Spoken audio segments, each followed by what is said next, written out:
they're treating George Clooney like he's some sort of, the George Clooney is talking. Oh, Biden really better take this serious. Oh, it takes a lot of courage for George Clooney to do this, to tell somebody that you love that it's time for them to move on. They're so full of crap. It's ridiculous because George Clooney just as many weeks ago had a fundraiser that raised $28 million for Joe Biden in Hollywood.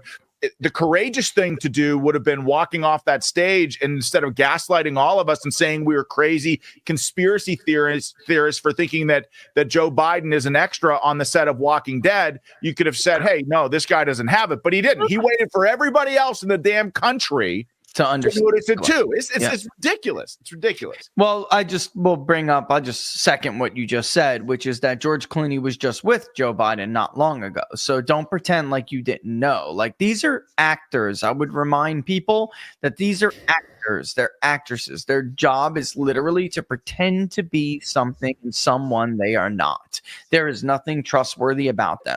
They have a complex most of the time. They're all nuts. Sorry, it's just true. And this guy was just with Joe Biden, and you're telling me he didn't observe the cognitive decline of the president? Nobody can speak. And it's not only cognitive. It is physical as well, because I'm getting a little tired of people framing this as an age thing. This has nothing to do with age.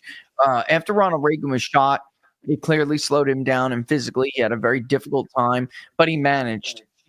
His mind was still there. Franklin Delano Roosevelt was old and confined to a wheelchair, but his mind was still there. This is different. This is one of the voters in the Luntz focus group, which normally I don't pay attention to, but he this time was transparent, made the transcripts public, everything that he didn't show in tiny little clips. So last night and this morning I went through it. One of these voters referred to Joe Biden as decrepit. And this is a voter who voted for Joe Biden, Sean, in 2020. Wow. And I cannot vote for this man. I mean, he's a swing voter, so honestly, that probably is a vote that's going to Trump. But there are some voters out there like that who just don't know what to do with their vote at this point, because now, like you said, now everybody knows. But what kind of courage did it take for a loser like that, to hide it from the public? And now he's just coming out because Barack Obama told him to write it underhandedly. Publicly, Obama's going to say he supports him. Jerry Nadler's doing the same thing. Yes. He's coming out, I'm with Biden. Schumer's doing the same thing. And then he's whispering behind closed doors, this guy's got to go. So it really isn't about age, and it shouldn't be. It's about fitness. That's what it comes down to.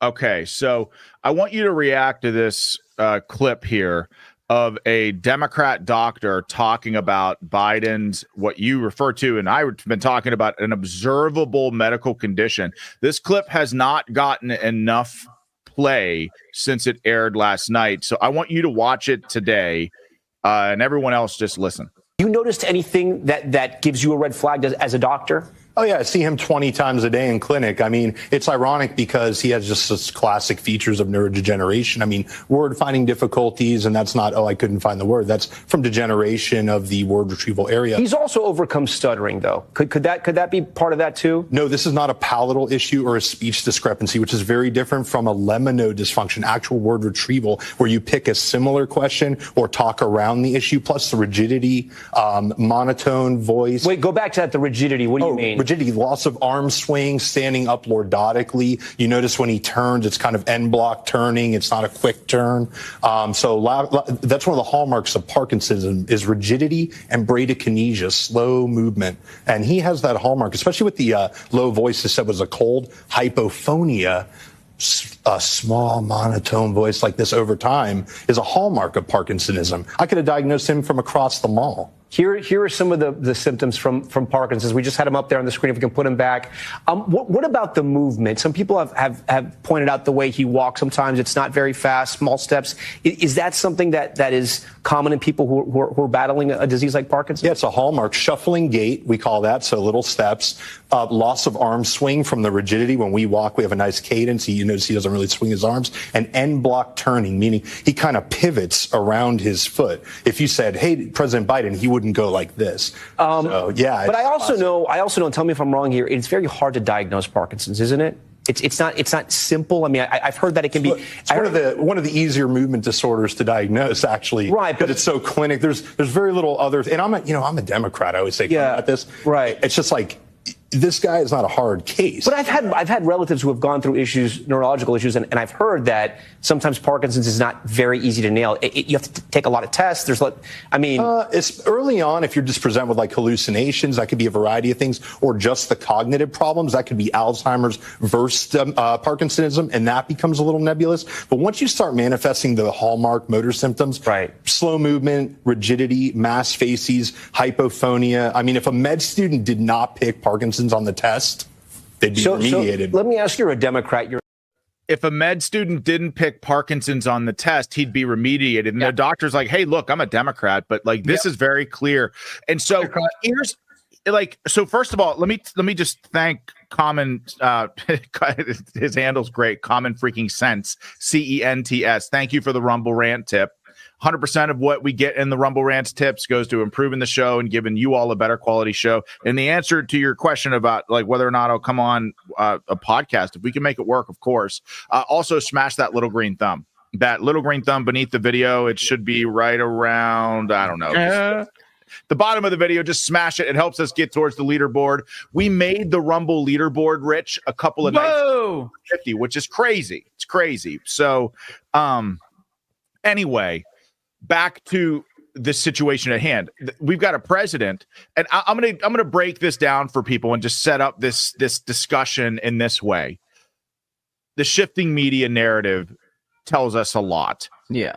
First, after the debate, holy shit, Biden's got to step aside, right? And then it was, as they learned the DNC rules, holy shit, Biden's got to step aside and Kamala has to take over.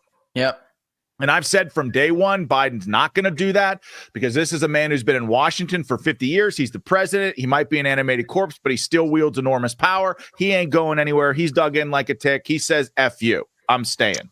Well, as long as he does his goodest, you know, as long as he does his goodest. Yeah, he said that on Jake Tapper. So he goes up. Jake Tapper pointed that out. Yeah, he said it on Morning Joe. Yes. You know, they basically said, you know, like, do you think you should step aside? What would happen if you lose?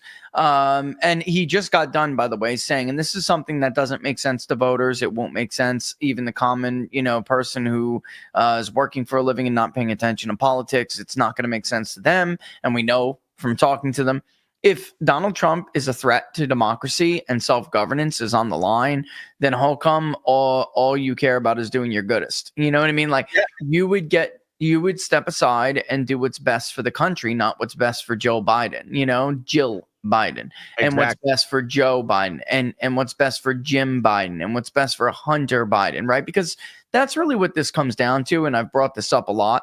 Everyone's talking about this being about Biden's ego. That's a load of crap. Biden could go to jail. His family could go to jail. They all could go to jail. If you were facing this, and your brother, your son, everybody could go to jail for being bag boys, from taking blackmail, from extortion, from money laundering. If you could go to jail for all of that, and you have a very pissed off Donald Trump, basically threatening to get into the White House, and you're Joe Biden, you're going to say to yourself, if I'm going down, I'm going to go down being the one who fights for me myself. I'm not entrusting this into the hands of anybody else, and sure as hell not Kamala Harris, who's even less popular than I am. You know, so we just got a new Emerson poll. It shows Kamala's doing like 5 points worse than Biden, you know? So we didn't poll Kamala, but there's no point because she's not going to be the nominee. It is what it is. They do want him gone, however. They do.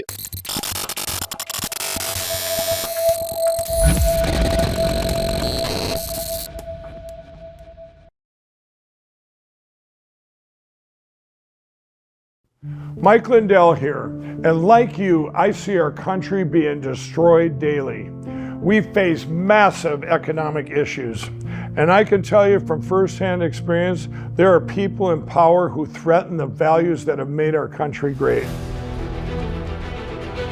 Well, I've been a believer in gold and silver for a long time, and I've searched for years for a partner that shares my values.